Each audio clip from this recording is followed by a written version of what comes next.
পাঁচটা জিনিসকে আল্লাহ গোপন করলেন পৃথিবীর মানুষের কাছ থেকে। কটা বললাম? পাঁচটা। পাঁচটা জিনিসকে আমি আল্লাহ গোপন করেছি পৃথিবীর সমস্ত মানুষের কাছ থেকে, এমনকি নবী রাসূলদের কাছ থেকে আল্লাহ গোপন করেছে।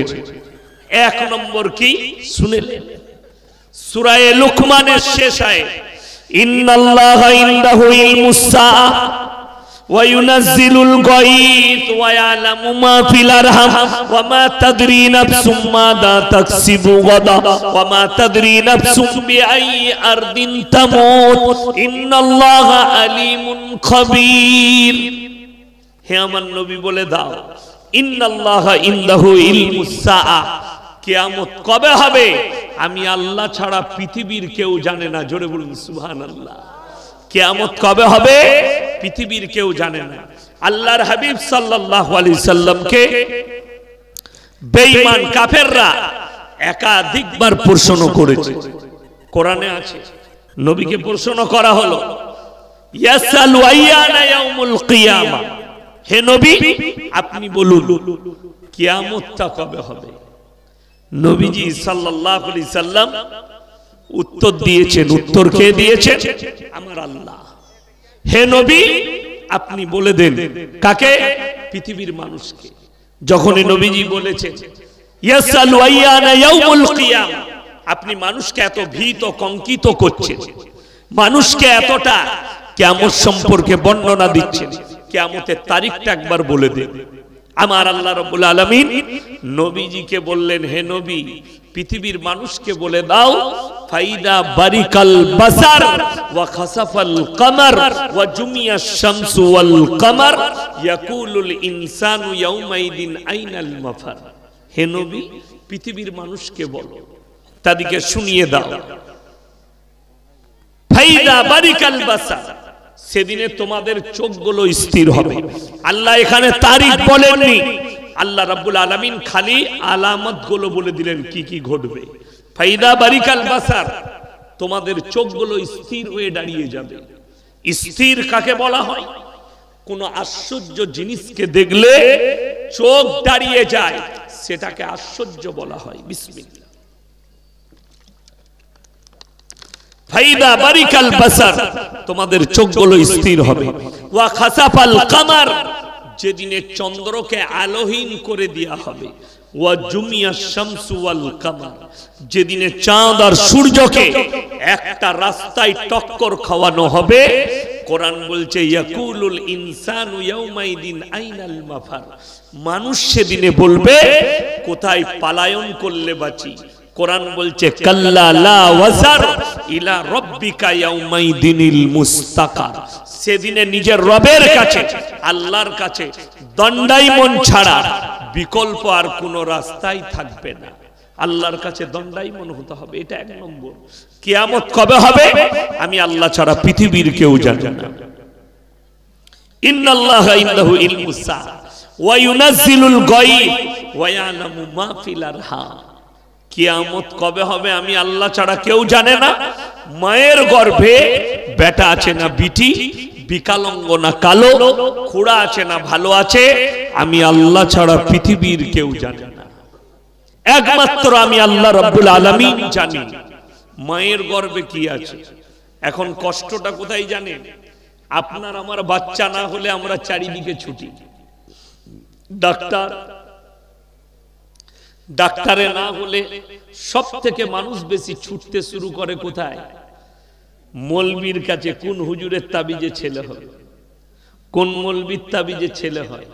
আপনি রবিবারের আনন্দবাজার পত্রিকা খুলবেন, রবিবার, যারা কলকাতায় থাকে তারাও জানে। আর এখনই ডাক্তার বাবুর সাথে কামরায় আমার অনেকগুলো কথা হলো। একজন বন্ধু মানুষ ডাক্তার বাবু দেখা করলেন, কলকাতায় থাকে, কথা হচ্ছিল। তো উনারা ডাক্তার বাবু, তো উনারা ভালো জানবেন। আর যারা আনন্দবাজার পত্রিকা পড়ে, রবিবারে ভেতরের পাতায় অ্যাড থাকে, ছেলে না হলে একটাই তাবিজের ছেলে হয়ে যাবে। খোঁজ নিয়ে দেখুন সে হারাম করে একটাও ছেলে হয় না। যে তাবিজ দিচ্ছে সে হারাম করে বিয়েই হয় না, অথচ তার ছেলে তার তাবিজের ছেলে হচ্ছে। মুসলমান বুঝে না, মৌলবি খুঁজে পড়ায়। কারোর বউ পালিয়ে গেলে 72 ঘন্টার মধ্যে তাবিজ করে এনে দেয়া হয়। আমি তো বলেছি মোদিজিকে বলবো এই মালগুলো কি একবার হাজির করুন। নীরব মোদি আর বিজয় মালিয়া এত টাকা নিয়ে পালিয়ে গেছে, এই হারামখোরকে বলো তাবিজ করে 72 ঘন্টায় এনে দে মালটা। কথাটা বুঝতে পারেন নাই? যে তাবিজ করে লোকের বউ পালিয়ে গেলে এনে দেয়, তো নীরব মোদি তো এত টাকা দেশে নিয়ে পালিয়ে গেল, তাকে এনে দিতে পারবে না? ধোঁকাবাজি, প্রতারণা, প্রবঞ্চনা ইসলামে না। কোরআন সূরা আল ইমরান, যাদের বাড়িতে মানে কোরআন আছে আমাকে গালি দেওয়ার আগে খুলবেন, আমি তো গাল খাওয়া বক্তা। ফেসবুকে যে যেখানে পাচ্ছে আমাকে গাল দিচ্ছে, আলহামদুলিল্লাহ আমি কিন্তু তাদের লেগে দোয়া দিই, আল্লাহ তুমি তাদেরকে ভালো রেখো, আল্লাহ হিদায়াত দাও। আমি খালি হিদায়াতের দোয়া করি, আমি গালি খাওয়া বক্তা। চলুন কোরআন সূরা আল ইমরান প্রথম পৃষ্ঠা খুলবেন। হুয়াল্লাযী ইউসাউবিরুকুম ফিল আরহামি কাইফা ইয়াশা লা ইলাহা ইল্লা হুয়াল আজিজুল হাকীম। হে নবী বলে দাও, মায়ের গর্ভে সন্তান দান করি আমি আল্লাহ আমার ইচ্ছা মতো, আমি কারোর পরামর্শে কাজ করি না। জোরে বলুন না সুবহানাল্লাহ। আল্লাহ বললেন আমি আমার ইচ্ছা মতো সন্তান দান করব, আমি কারো পরামর্শে কাজ করি না। আল্লাহ কোরআনে বললেন, আপনি কার উপরে ভরসা করেছেন? চলুন। ওয়ামা তাদরি নাফসুম মাযা তাকসিবু গাদা ওয়ামা তাদরি নাফসুম বিআইয়ি আরদিন তামুত ইন্নাল্লাহা আলিমুন খবীর। কার কোথায় কতটা রুজি মেপেছি আমি আল্লাহ ছাড়া পৃথিবীর কেউ জানে না। ডাক্তার বাবুদিকে জিজ্ঞেস করুন, 100টা বড় লোক, 100টা জ্ঞানী, 100টা মাস্টার, 100টা আপনার কোটিপতি সকালবেলায় আন্ডার প্যান্ট পরে ছুটে, খেতে পাই না, সুগার হয়েছে, ডাক্তারে বলেছে বিনা চিনি চা খাবি। তাকে দিকে তাকিয়ে মনে করো যাদিকে আল্লাহ সুস্থ রেখেছে, আল্লাহর কসম রুজি আল্লাহ মাপে, মানুষ নয়। খালি বাপ হচ্ছে মাধ্যম। আপনি ইনকাম করছেন, আল্লাহ আপনার মাধ্যম দিয়ে আপনার সন্তানকে রুজি মেপেছে। আল্লাহ আপনার মাধ্যম দিয়ে সন্তানকে দুনিয়ায় পাঠিয়েছে, আপনাকে মাধ্যম করেছেন আল্লাহ। এটা দুনিয়ার নিজামত। আল্লাহ যদি চাইতেন বাপের প্রয়োজন হতো না, বিনা বাপে আল্লাহ সন্তান দান করত। আজকে আপনাকে বলে দিই, মুসলমান বুঝে না। এই যারা 25শে ডিসেম্বর পালন করেছে ক্রিসমাস, ইসলামী শরীয়তে হারাম। কেন হারাম? এই দিনটা খ্রিস্টানরা এই জন্য পালন করে, এই দিনে আল্লাহ বেটা জন্ম দিয়েছে। নাউজুবিল্লাহ বলে, নাউজুবিল্লাহ বলে। কারা বলে? খ্রিস্টানরা, তাদের আকীদা। এই দিনে আল্লাহ বেটা জন্ম দিয়েছে পৃথিবীর বুকে। ঈসা নবীকে তারা আল্লাহর বেটা বলে, যার কারণে তারা পদভ্রষ্ট। 25শে ডিসেম্বরটা তাদের। চলুন আগে, একটু আগে চলুন। 1 জানুয়ারি হাজারো মুসলমান কি করে? ফিস্ট করে, পিকনিক করে। করেছে না করেনি? করেছে।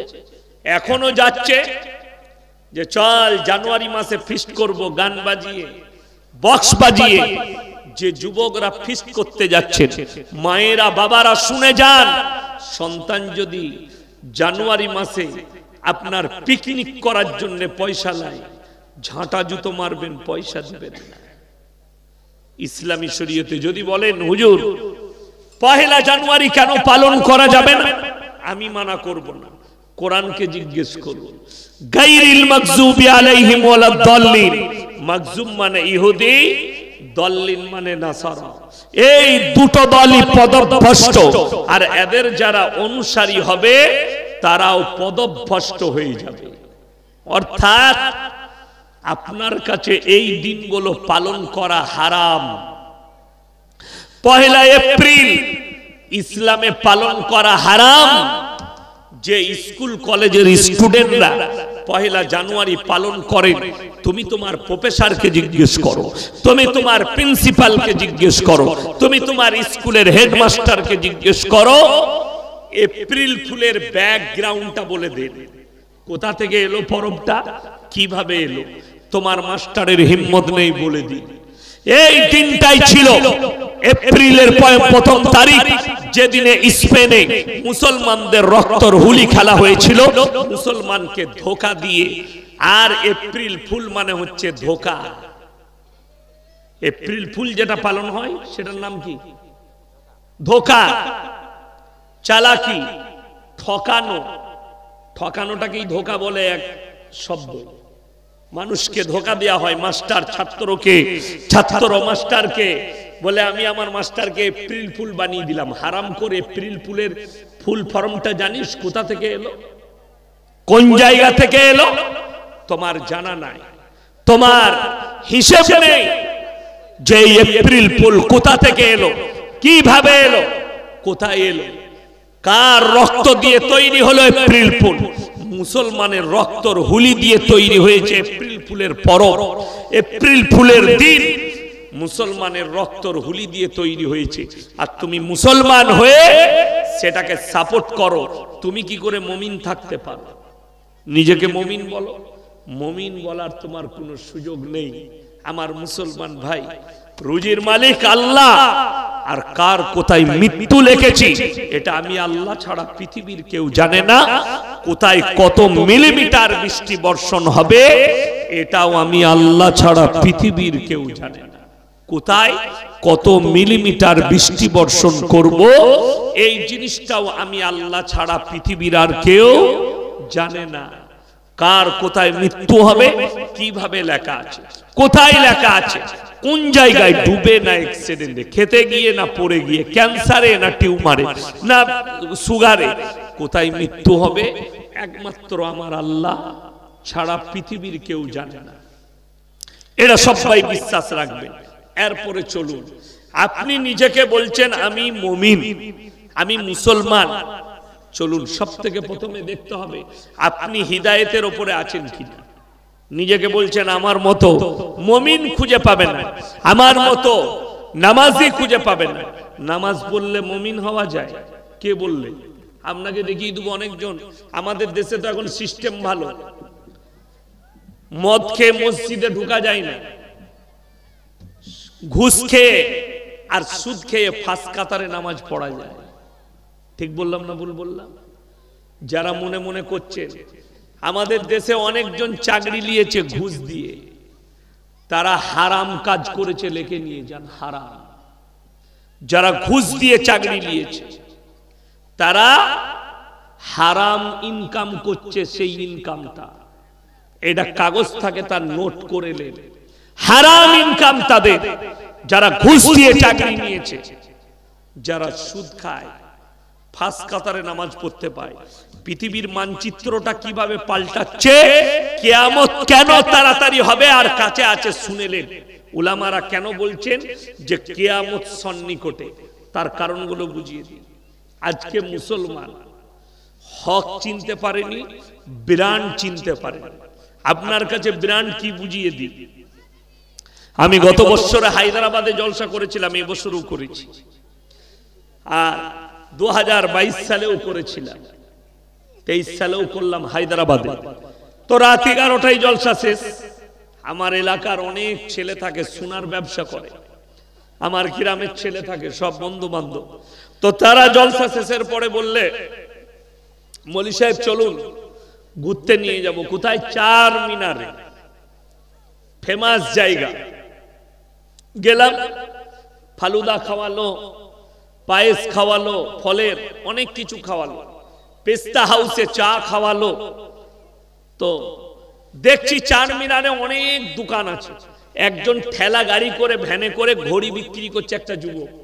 তো একটা ঘড়ি আমার হাত ঘড়ি ব্ল্যাক কালারের ছিল, খুব পছন্দ হলো, এখনো আছে বাড়িতে। তো আমি বললাম ভাই इसका कितना रुपया कीमत है?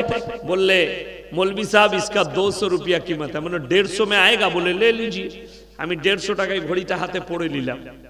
সেই ঘড়ি পড়েই আমি তারপরের দিন দুর্গাপুর কাজী নজরুল ইসলাম এয়ারপোর্টে নামলাম, প্লেনে এসে গাড়ি চাপলাম, একবারই ধুলিয়ানে জলসা। ধুলিয়ানে এলাম, এরকম আপনাদের মতো অনেক লোক বসে আছে, হাজার খানেক লোক। আমি আমার হাতের ঘড়িটা জিজ্ঞেস করলাম, বাবাজিরা আমার হাতের ঘড়িটার দাম কত? একজন বললে মৌলী সাহেব 7,000, একজন বললে মৌলী সাহেব 3,000, আর একজন বললে মৌলী সাহেব 1500, আর একজন বললে মৌলী সাহেব 1250 টাকা। যতজন বলেছে সব পাই ঠিক বলেছে, ভুল কেউ বলেনি। যদি বলেন কেন, সবাই তো ভুল বলল। এই জন্য ভুল বলেনি যে 7,000 বলেছে সে মনে মনে ভেবেছে ইয়াসিন সাহেবের মতো বক্তার হাতে ঘড়ি যখন মালটা বিরান্টি হবে। কথা বুঝাতে পারলাম? এখনো 5টা দিন নাই, 5টা লাস্টে দেবো, এই তো শুরু করেছি, দাঁড়া নিয়ে যাই শেষে। যে 3,000 বলেছে সেও ঠিক বলেছে, সে ভাবছে ইয়াসিন সাহেবের হাতে আছে ঘড়িটা কমানো। ওই ঘড়িটায় কিংবা একটা বড় গরিবের ছেলে যদি 5,000 টাকা দামি ঘড়ি পড়ে, লোকে বলবে রায়গঞ্জে 80 টাকায় কিনেছিস বে। ঠিক বললাম না ভুল বললাম? গরিবের ছেলে যেহেতু সে গরিব, তার হাতে 5,000 টাকা দামি ঘড়িটা 80 টাকা হয়ে গেল। বলে দি আপনাদের কোন গ্রামের ছেলে, গরিবের ছেলে ছিঁড়া প্যান্ট পরে রাস্তা দিয়ে গেলে লোকে বলবে ও গরিব, গরিব তো পয়সা নেই ওই জন্য প্যান্টটা ছিঁড়া। আর ওই ছিঁড়া প্যান্টটাই শাহরুখ খানকে পরিয়ে দেন, বলবে দারুণ ডিজাইন বে, প্যান্ট খান কোথায় পাওয়া যাবে বলতো? ঠিক বললাম না ভুল বললাম? খালি লোকটা পাল্টে গেল, প্যান্টটার মূল্য বেড়ে গেল। এরপরে 5টা লাও, 5টা দিচ্ছি। আমাদের সমাজে সুদ খেয়ে বড় লোক হয়েছে, হারাম খেয়ে বড় লোক হয়েছে। মসজিদে 5,000 10,000 টাকা দান করেছে, তাকে আমরা চেয়ার ছেড়ে দিই, তাকে সম্মান করে। আর একটা লোক হালাল ব্যবসা করে, দিনদার, নামাজি, হারাম খায় না, 500 টাকা দান করে, তার কোনো মূল্য নাই।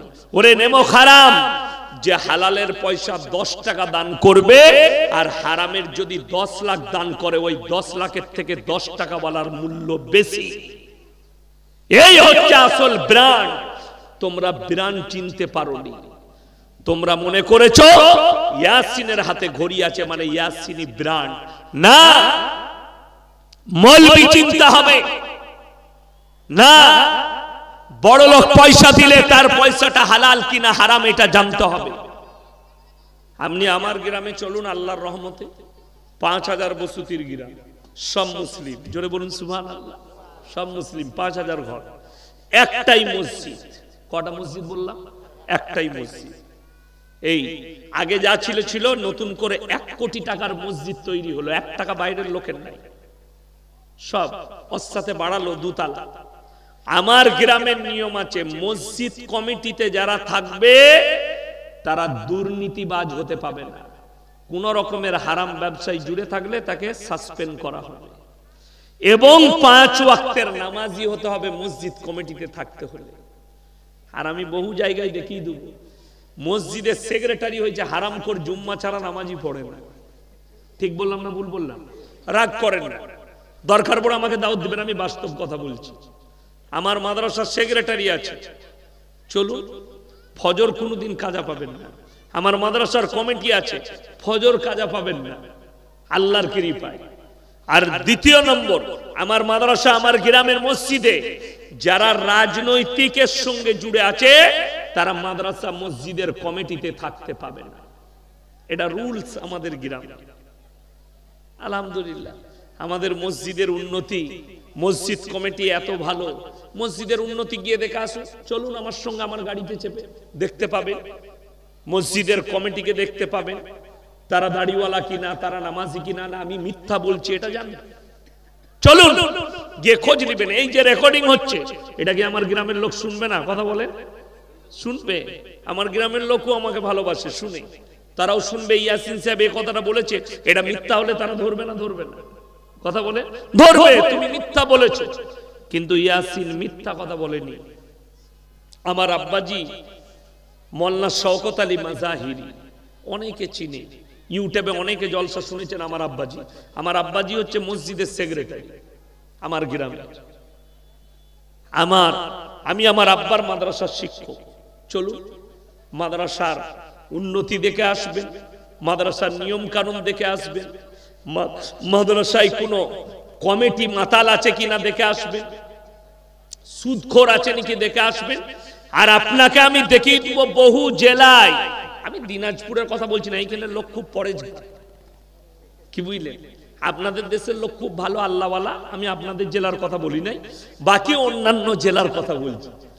আমার ভয় লাগছে নেমে গিয়ে যদি আটকায়, আমার জেলার কথা বলেছে, ওই জন্য তোমার জেলা নয়, আপনাদের জেলা খুব ভালো, ভদ্র, নম্র, বিনয়ী, খুব ভালো আপনারা। কিন্তু বাস্তব কথা বলছি, শুনে আল্লাহকে ভয় করেন।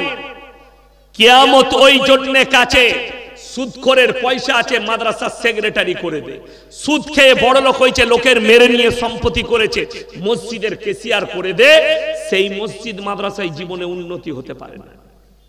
লেখে নিয়ে যাও, তার জীবনে পরিবর্তন নাই। হ্যাঁ, সে যদি ইস্তেগফার করে পরিবর্তন আসে, দাড়িওয়ালা হয়ে যায়, নামাজি হয়ে যায়, পাপ কাজ ছেড়ে দেয়, তখন কিন্তু সে স্থান পাবে। বুঝতে পেরেছেন না পারেননি? হ্যাঁ, ওই জন্য আপনাকে এটা বুঝতে হবে। আমি এটাই বোঝাতে চাইছি যে আপনি নামাজ পড়েছেন মানে আপনি মুমিন নয়। আমাদের দেশের লোক মাথা ঠুকলে মুমিন হওয়া যায়? মাথা তো নাস্তিক ছাড়া সবাই ঠুকে, ঠুকে না? ঠুকে না? নাস্তিক যারা আছে, যারা আল্লাহ ধর্মে বিশ্বাসী নয়, তারা বাদ দিয়ে সবাই মাথা ঠুকে।